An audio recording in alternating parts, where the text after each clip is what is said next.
Bom dia, amados irmãos e irmãs. Como é que vocês estão? Como é que vocês dormiram? Dormiram bem? Descansaram bem? Ou acordaram mais cansados ainda? Bom, que Deus venha abençoar o seu dia. Que seja um dia maravilhoso, um dia na paz do Senhor, com boas notícias, realizações, conquistas, paz e muita alegria. Em nome de Jesus. Eu tô com a garganta um pouquinho ruim, mas vamos dar continuidade, né? Nosso devocional. Nós vamos dar início ao livro de Atos hoje. O livro de Atos, os historiadores acreditam que provavelmente, muito provavelmente, foi escrito por Lucas. O Lucas, ele andava muito com Paulo e provavelmente esse livro ele foi escrito durante a primeira prisão de Paulo, enquanto Lucas o acompanhava, estava com ele lá em Roma. E esse livro, ele conta resumidamente, né? Falando aqui resumidamente, que conta a trajetória de Pedro, de Paulo e como que a igreja, que antes era só em Israel, né? Se disseminou para os gentios, para o resto do mundo. Então, o livro de Atos, né? Fala essas coisas e nós vamos ler a partir de hoje, em nome de Jesus. O Lucas, né? Lucas ele era médico, então ele era um homem culto e quando ele escrevia ele gostava de trazer detalhes e ele tinha uma boa escrita, uma boa literatura. É uma característica, né, da literatura escrita por Lucas. Né? Então Atos ele vem trazendo relatos e traz detalhes. Eu gosto bastante do livro de Atos, né? Que é a história da igreja inicial, da igreja primitiva. Então hoje, né, para darmos início, vamos ler o capítulo 1 de Atos. Você que está acompanhando, pega a sua Bíblia, né, e vamos comigo embarcar em mais um livro da Bíblia. Amém?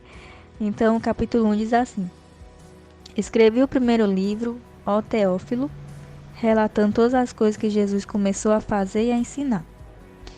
Então, vamos começar com um comentário, né? Teófilo. Algumas pessoas acreditam que Teófilo foi uma pessoa específica, mas tem outras pessoas que acreditam que, na verdade, Lucas utilizou esse nome, Teófilo, para representar as pessoas amigas de Deus, porque Teófilo significa amigos de Deus. Então, continuando aqui, versículo 2.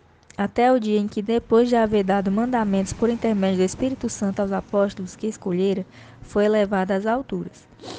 A este também, depois de ter padecido, se apresentou vivo com muitas provas incontestáveis, aparecendo-lhes durante 40 dias e falando das coisas concernentes ao reino de Deus.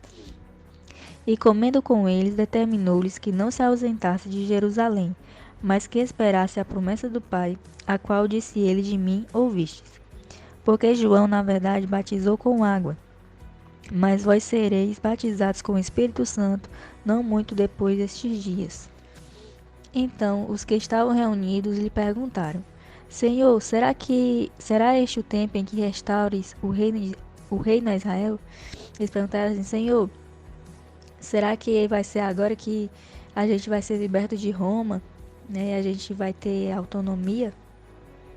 Aí o Senhor disse, versículo 7: Respondeu-lhes: Não vos compete conhecer tempos ou épocas que o Pai reservou pela sua exclusiva autoridade, mas recebereis poder ao descer sobre vós o Espírito Santo, e sereis minhas testemunhas tanto em Jerusalém como em toda a Judéia e Samaria e até os confins da terra.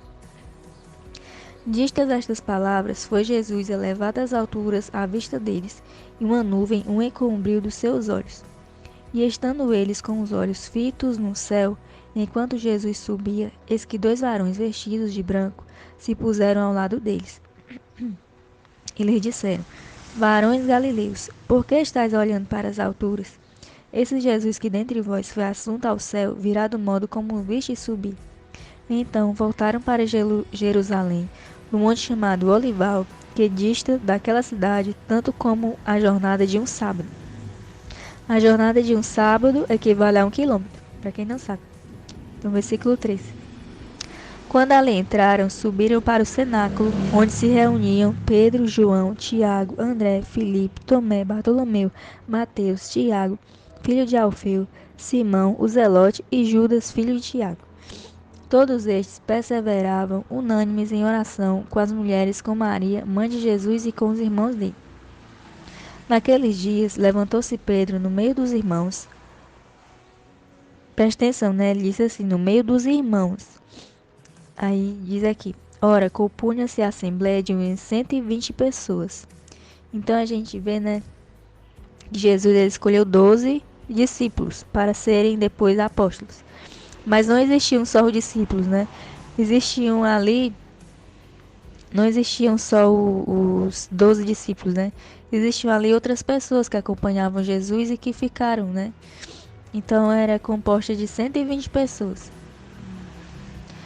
E aí, 16. Pedro disse, né? Irmãos, convinha que se cumprisse a escritura que o Espírito Santo proferiu anteriormente por boca de Davi acerca de Judas, que foi o guia daqueles que prenderam Jesus, porque ele era contado entre nós e teve parte neste ministério. Ora, este homem adquiriu um campo com o preço da iniquidade, e precipitando-se rompeu-se pelo meio, e todas as suas entranhas se derramaram. E isso chegou ao conhecimento de todos os habitantes de Jerusalém, de maneira que em sua própria língua esse campo era chamado Alcedama, isto é, campo de sangue. Porque está escrito no livro dos Salmos, fique deserta a sua morada, e não haja quem nela habite, e tome outro o seu encargo.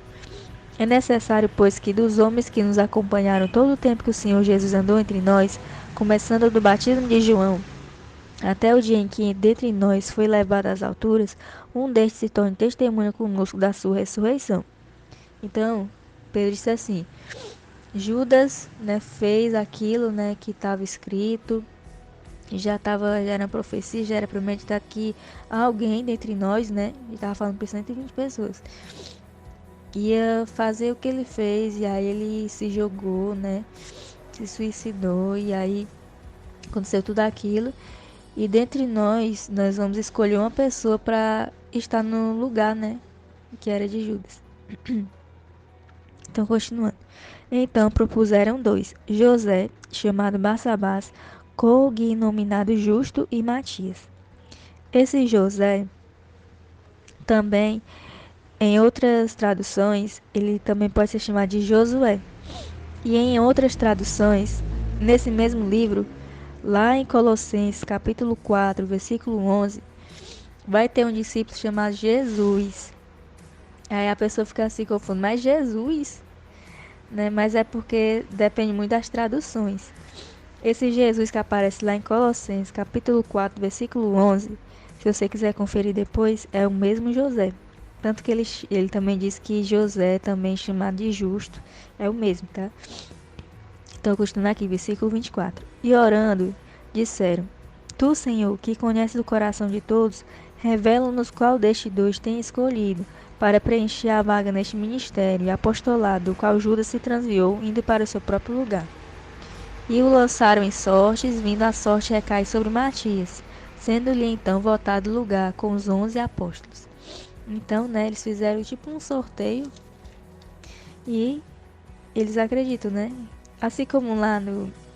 Não sei se você leram em Jonas, né? Eles fizeram tipo um sorteio e lá foi a resposta de Deus, né? Aqui também. Eles fizeram um sorteio, né? Abençoaram lá o sorteio e o que sair será a vontade do Senhor. E saiu Matias, né? Então Matias ele veio para substituir o 12º lugar dos apóstolos. Então essa é a leitura de hoje, né, no livro de Atos. A gente começa, né, os apóstolos preenchendo a vaga, né, que tinha sido aberta por Judas. E amanhã, em nome de Jesus, nós vamos dar continuidade à leitura do livro de Atos, capítulo 2, em nome de Jesus. Se por acaso você tem alguma dúvida, algum comentário, alguma sugestão, fique à vontade. E se você também quiser algum pedido de oração, também fique à vontade. Estamos aqui, né? Somos pouquinhas pessoas, mas estamos aqui para nos fortalecer espiritualmente. Amém? Então, Deus abençoe a sua vida e até a próxima.